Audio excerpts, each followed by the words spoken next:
का खत दिल्ली पड़ता है। तुम लोगों को दिल्ली जाना चाहिए तो दिल्ली भी आया है, दिल्ली भी पहुंचा हूँ, वहां भी लड़का नहीं ठहरा।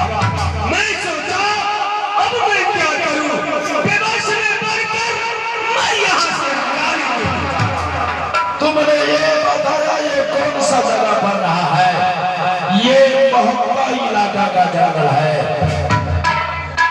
मोहब्बा? हाँ, तो अपने कदम मोहब्बा इलाका में रख चुका है। तो इलाका है तो मोहब्बा से क्या लेना देना है?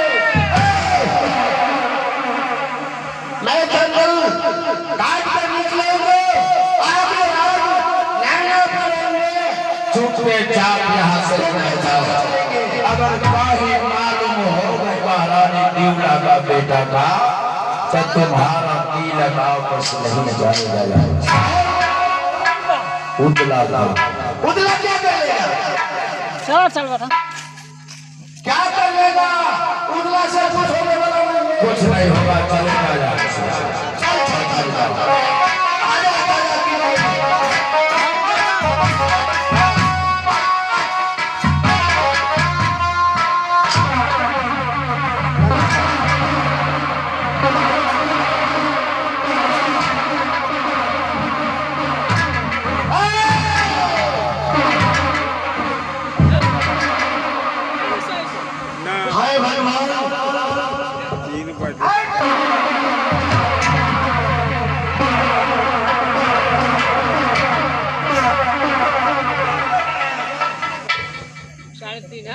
कहाँ 3:30? सौरे समय ताकि मेरा नाम को तिलक नहीं होता। 3:30 और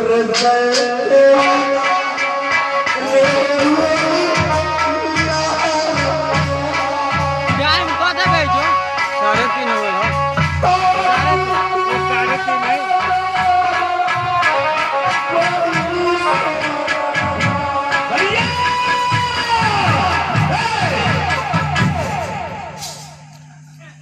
पहले भी मैं क्या बोले हैं? कीड़ा में जाना, लेकिन रात बहुत साथ कर रहा है। मुझे मालूम नहीं था कि ये रात बहुत आसमान है। मैं तो नादान हूँ भैया। एक बार बोल रहे थे कि देश निकलना उधर महाराज है, सीधा उठाना खाया है।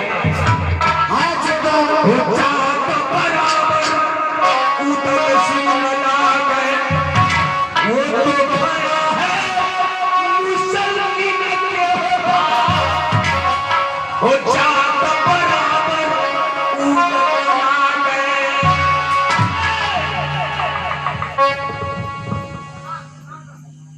आज मैं अपने भैया से बात करता हूँ, आपसे मैं आवाज करता हूँ।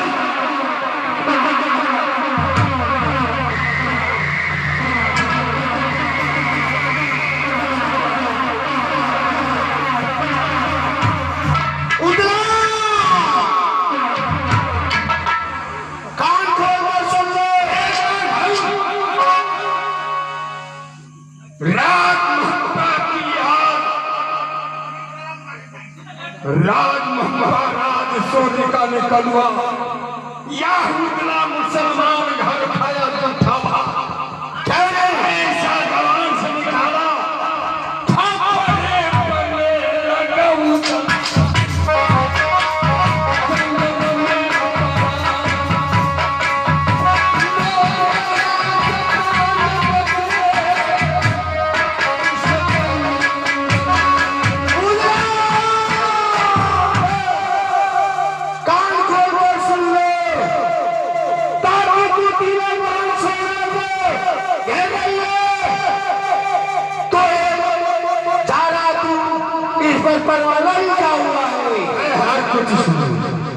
एक बात मैं समझा, पर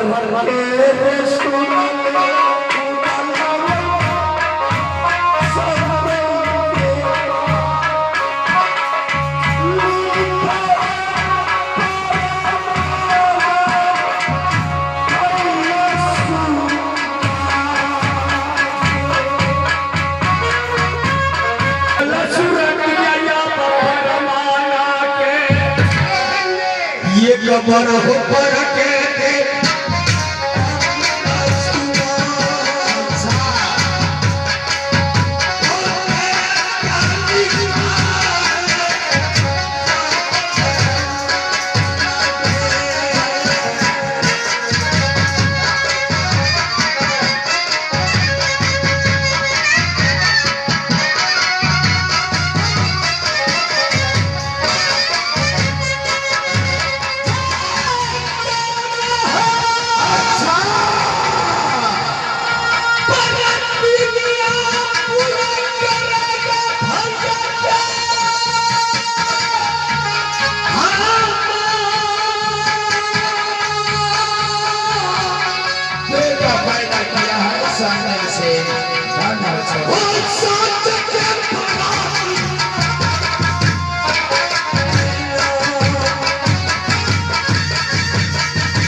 ऐसी वाली बात है तो यहाँ पत्र पढ़कर इसका जवाब जो आपको देना है हमें दीजिए, हमें भी कर्ज भर करेगा हो जाएगा।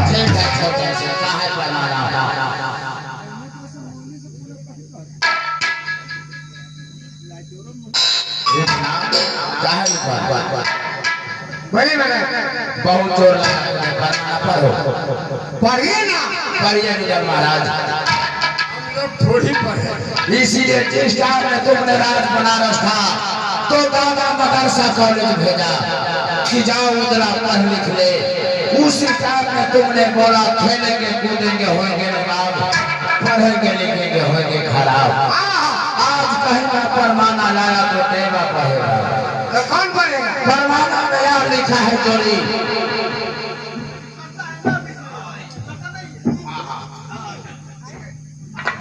परमाना में यह लिखा है जो लिया गया छोटा नहर रूपन बताएंगे महाराज। परमाना में यह लिखा है जो सावन में सहला जो कोई है, जो भागों में गंगा नहाए, यम से जो प्राप्त गंगा जो बीर से लाए, अग्नि चार करे गंगागर से सांस लाए उठाए, उस पर बीत होगी सोना की नरकट काट का फूल बने गंगा में, उनका घोड़ा दे दौड़ाए, वो गिर नैना का तिलक थामेगा।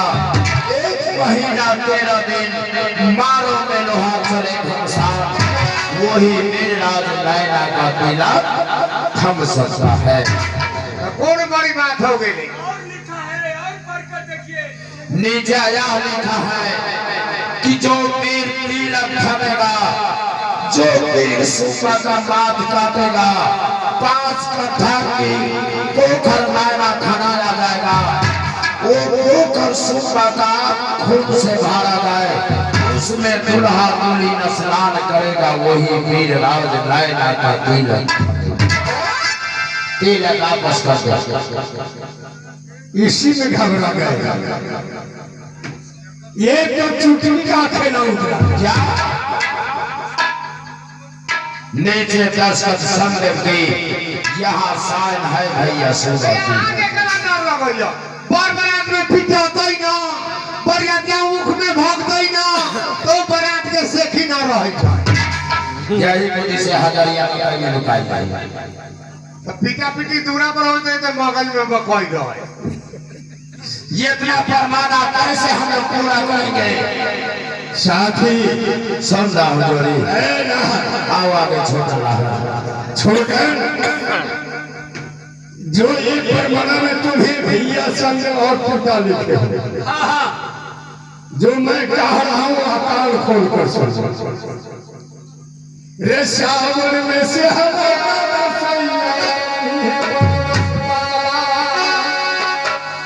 भादों में अच्छा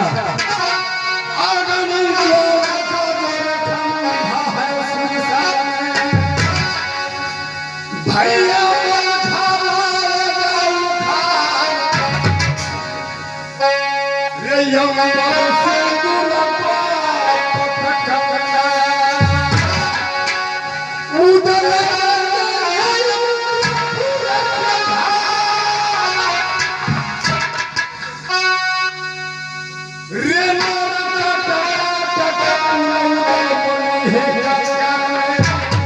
अच्छा उल्टा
जहाँ तुम्हारा भैया बंदा वहाँ नहीं जाना, वो ही छपरी मोहब्बा वाला तुम लोगों का कीलक छीना है। यही है जासर सिंह का पुत्र जो सूर्य जन्म उतार लिया है। अच्छा ये जो फरमाना में तुम्हारा पिता लिख कर भेजा है, सावन में सेहरा दादा सही मानने वाला बनारस वाला, भादों में गंगा देवा खुद नहाने वाला है, अग्नि चाल की खंभा भैया मरखा लाएगा सिर सवाल, उस पर विधु की सोना की नरकट्टा का पुरुदला बनाएगा, उनका घोड़ा देगा दौड़ाए, अंबर सिंदूर का पतंगा इंद्रपुर से उदला लाए, फूल बरसाएगा मरवा पर, दुल्हन का विजय चुंदरी दुल्हा का विजय शरीर। ये तिलक जो है तुम्हारा बहन का तिलक भैया यहाँ पर चढ़ेगा। अच्छा इसका मतलब है पूरा पटिया मेरा भैया का पूरा होगा। ये सारे परम उजला करेगा। ये खबर तुम अपने भैया सोमा की और पिता से अब भी कहीं नहीं जाएगा छोटा, यहाँ से दोनों का मोहब्बा ले चला जाए। यहाँ से बंदी बनाकर मोहब्बा ले चलेंगे। इनसे भैया पर रास्ता पर लाते मुंह के पूरा से विदाई करेंगे। अब इसको ले चलेंगे। जब इनको बहन का शादी है, हमारा भाई से शादी होगा, तो कुलों को सारे इसको हम मतलब बाबा के तो दुकान में हो गया। मेरे पापा के पाली से ड्यूटी क्यों नहीं दोनों का ले चलो।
साहब जी गए हो?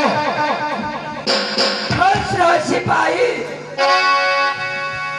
साहब साहब सब आ गए? क्या बेटा उधर आ गए? हाँ हाँ आ गए। माँ की जय हो। बेटा देवनंदन। हम लोग तो बिल्कुल खुश है। अच्छा तू लोग खुश है कि नहीं? बेटा जंगल जाने का आदेश दे दिया कि जाओ बेटा जंगल। जंगल में ऐसा कांड कर आया है, अच्छा क्या कहे फिर से कहे माधुरी मशहूर है।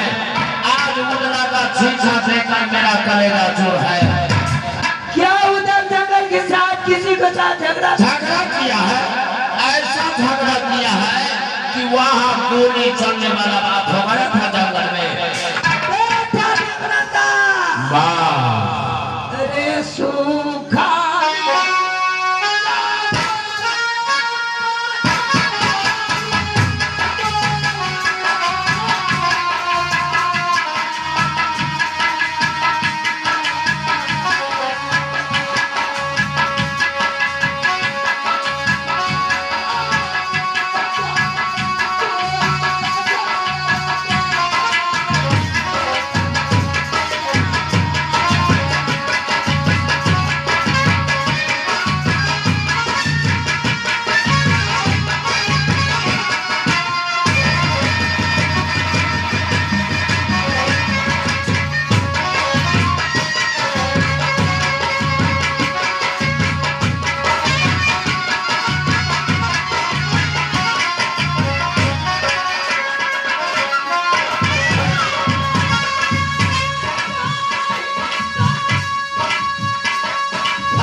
ये पर्वत और जंगल की खुशखबरी सुनो।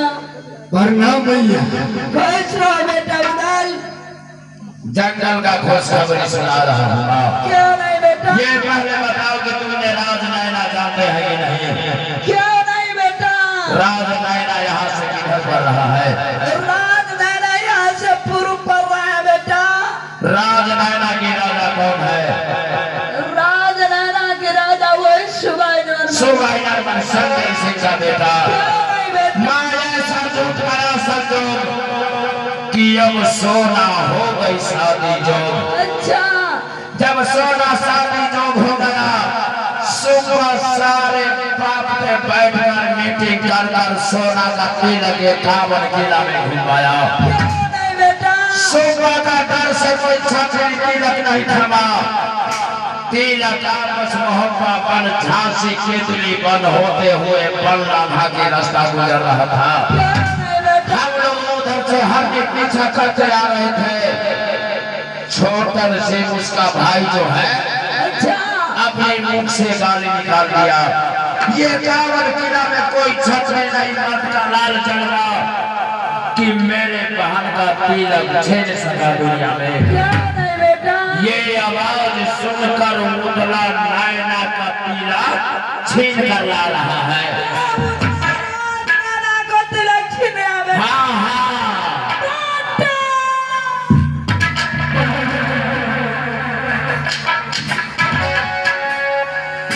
लाख विधि करे चतुराई दैव का देखा पाँव न जाए। बेटा देवनंदन। माँ हिरे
अच्छा मैं आना उतना के लेकर ये कानों किला में घूम गया, झगड़ू की डर से मुझे कोई शरण नहीं दिया बेटा। सोने की कहानी क्यों नहीं बेटा, वही टाइम मैं गया राजनैना। अच्छा बात अरे वो है बेटा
नैना गुजर करवाया।